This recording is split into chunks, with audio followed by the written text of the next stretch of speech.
Hi there, it's Larry Podzabinski, a fireside talk with Larry Podzabinski again about schizophrenia and my anniversary this week, someday, I don't know what day it was that year, 1994, 30 years ago, that the last time I was picked up by the local police department and had to be locked up for my being psychotic. This was a hell of a showdown in broad daylight in the middle of the day, but I wrote about it in my book, Living with in the Grip of Paranoid Schizophrenia. But I wanted to read you a page or so of my account. I started a chapter, Does Severe Psychosis Have a Cure? And this was while I was sick, the last time I was on the loose sick. The next day I printed a sign on the computer that listed a deputy sheriff and several county officials as Nazis and stapled it to a telephone pole by the grocery store. I drove back home on the motorcycle and drove back to the grocery store a while later to check and see if the sign was still there. The cops had torn it down and had been looking for me. I was stopped there in the grocery parking lot, and the cop car whizzed up. I was on the payphone trying to call a toll-free 800 number for a Buddhist abbey that would not go through. I pulled the knife I was carrying and held it up to my own neck. The cops jumped out with their guns drawn. I kept telling them I wanted to talk. They kept trying to get closer to me. Another cop in plain clothes drove up behind me, jumped out of his truck and tackled me. First I dropped the knife as it was not about hurting anybody else. I just wanted to get free and out of this surreal, futuristic, hellish world and go back to being dead. A real big, mean UFO was waiting to take me back, and I could push the button on Brainwashington, D.C. myself and start the UFO war. All I had to do was kill myself. Therefore, I dropped the knife just before he tackled me and then took me to the jailhouse. Within a few hours, they took me to the state hospital.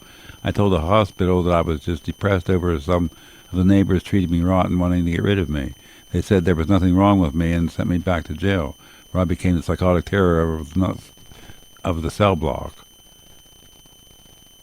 Okay, so, now the point of this is,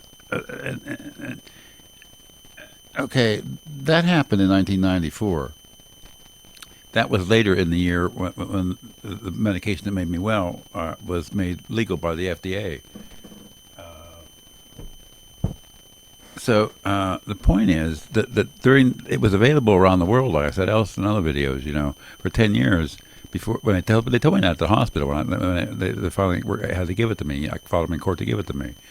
So the new second generation atypical antipsychotic that did make me well finally worked. The other the stuff from 1981 when I first was in the state hospital in Ohio to 1994, I made him inject me because it didn't work. Not in protest, I made him inject me.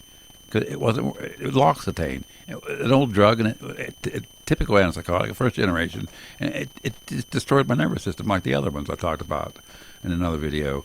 But anyways, so this is the anniversary week this week of that what I just read out of the book, being stopped at the parking lot by the police and at gunpoint. And it was during those 10 years that the FDA refused to legalize this typical antipsychotic in America, United States. It was during those 10 years that I was stopped twice by police gunpoint in small town like this, So anybody who has a problem with that, I don't think anybody does anymore because I've behaved for 30 years now, and taking my medication like I made a commitment in court to do. And to find out, that's another video, the last one I did, I think. But so this is about the anniversary, and I regret that. I mean that the illness had to do that to me. It makes, and some people say you're irresponsible like that when you're in that state of mind. You're not. The tardive dyskinesia is all an involuntary movement disorder, and when you're psychotic on a loose in town and the cops stop you at gunpoint, it's like an involuntary movement disorder. You're involuntarily, in your right mind, it's an involuntary movement. You would never do it. So it's all interrelated. You connect these involuntary movements and schizophrenia and what you do when you're psychotic and medicated even and the way it affects you, So it's a deep subject to understand. Not everybody can understand. So, but I'm very sorry about those incidents in town in 1987 and 1994, but I blame the FDA for not approving the drug that made me well for 10 years while it was available around the world. So, screw them if you want to blame me for what happened. I was lucky I wasn't killed. I was told that I wasn't wanted here, and certainly nobody. It's very chilly socially these days, but pretty chilly. Not totally, but thankful for my friends I have made. They're still living. God, so many people falling lost in a lost world, like the Moody Blues song. Anyway, the second point I wanted to make in this video is it's too long. I thought about making 2 short videos, but then the point is I want to make in my second book is because of a family member who adamantly believes that my psychosis, my schizophrenia, was caused by my. I'm on the record in this book, my second book. Okay, this is called Xanax. You know what ampersand is? The and symbol, like the 8 or whatever. You know the and symbol, ampersand. They call that in English. Okay, and it's Xanax Withdrawal and Aging in Residual Schizophrenia. This is my second book that was written in 20. What year? How year did I finish it? 2020 or something? 2022. 2021 it was published then, okay. But dedicated to the purpose of better mental health understanding. But Xanax Withdrawal and Aging and Residual Schizophrenia. Now, the reason I mention this is because Xanax, well, this is totally different from, in this book I recount several episodes of LSD or psilocybin magic mushroom you call these days, people call it. It was native or indigenous is the word to Central Florida where I grew up. Okay, so when you went to high school in Central Florida, especially in the 1970s and 60s, I guess too, but outside of town, on the edge of town, and in the county where the citrus farms, grapefruit, oranges, and all that, you know, and the cow pastures were.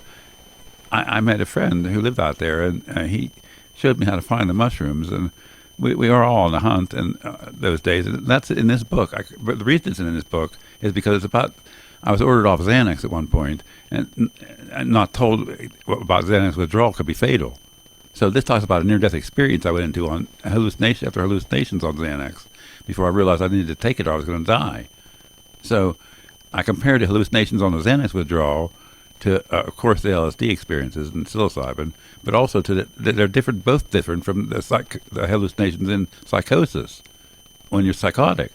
You know, and you see things around you like I described in other videos, you know, people walking through the walls and UFO doors opening and stepping out into the room, and like I wrote about in the first book, you know. But this book talks about hallucinations and the differences in those 3 different types, from Xanax withdrawal and psychotic hallucinations and LSD or psilocybin psychedelic hallucinations.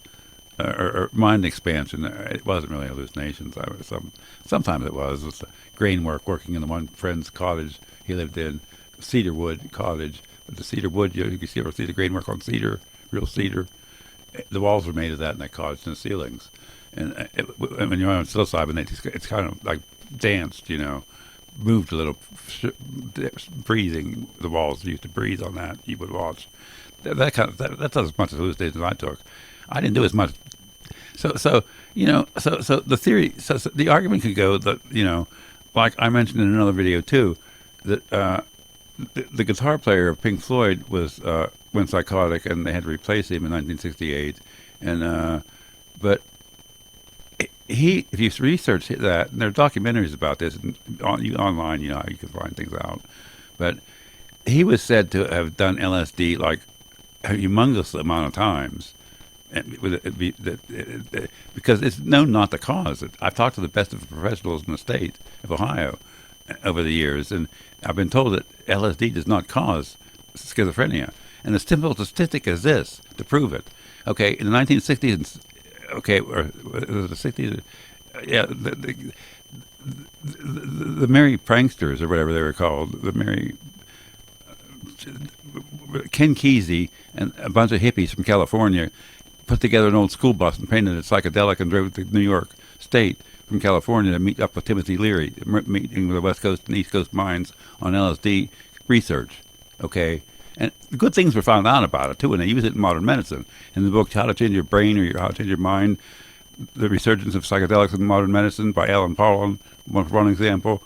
It's reused for medical purposes these days, is what I talk about in this book, too. So it also talks about other things, aging, schizophrenia, and CBDs to try to find pain relief, and there was nothing in that. But it was a long experimental. It was a commitment to write a second book after that incident with the Xanax withdrawal, near-death experience, I believe, and it was corroborated by a clinician, my primary at the time, with what she wrote. Her words in there are not as many as the first book by the psychiatrist who wrote it, the foreword in it, but she says in the foreword of this book, I have had the pleasure of being part of Larry's health care team since 2017. Larry's book is an insightful look into the experience of one aging with the chronic mental health condition of schizophrenia. His account should be a cautionary tale for all providers for labeling any medication all good or all bad. Used responsibly and with honest conversations between patient and provider, even medications/substances that are considered taboo in today's world of substance abuse can be the difference between misery and quality life. Some of Larry's experiences over the last 30-plus years are now coming to the forefront of medical research as we explore the benefits of non-traditional and even illicit substances. It truly is a pleasure to interact with Larry and get his unique perspective on chronic mental health issues. This book will be an interesting and hopefully mind-opening experience for its readers. And that was written by a family practice provider. You can read the name if you get the book. But so that corroborates the story in this book. She corroborates the fact that I talk about LSD prevents depression.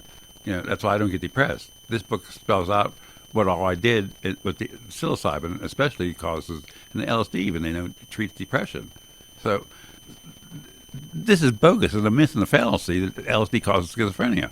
The facts are, I was saying, when the merry pranksters went across the country, they passed out LSD as they went. There were millions of people in the United States who tripped on LSD in the 1960s. Yet, if they caused schizophrenia, it would have caused a spike in schizophrenia numbers, right? But it didn't. It still remains at 1% of the population anywhere in the world. So in societies that had LSD use, like America, United States, and Europe, I guess, Western Europe anyway, but it would have spiked the number of incidents of schizophrenia, and the number remains the same over the years. So it does not cause schizophrenia. That my family member who wants to shove that idea down my throat at times. It's a fallacy and a lie. If you do too much of it, it can cause brief reactive psychosis. I can understand that, but that goes away after a while. But you want to read those books, you'll find a unique perspective on things. Like I just read that doctor's foreword there. So have a good day now. I'm so sorry this is a little too long for you. I wanted to make I didn't know I should make 2 videos. It's not, but it's getting hot in here. I got to turn the air conditioner on. I hate this place.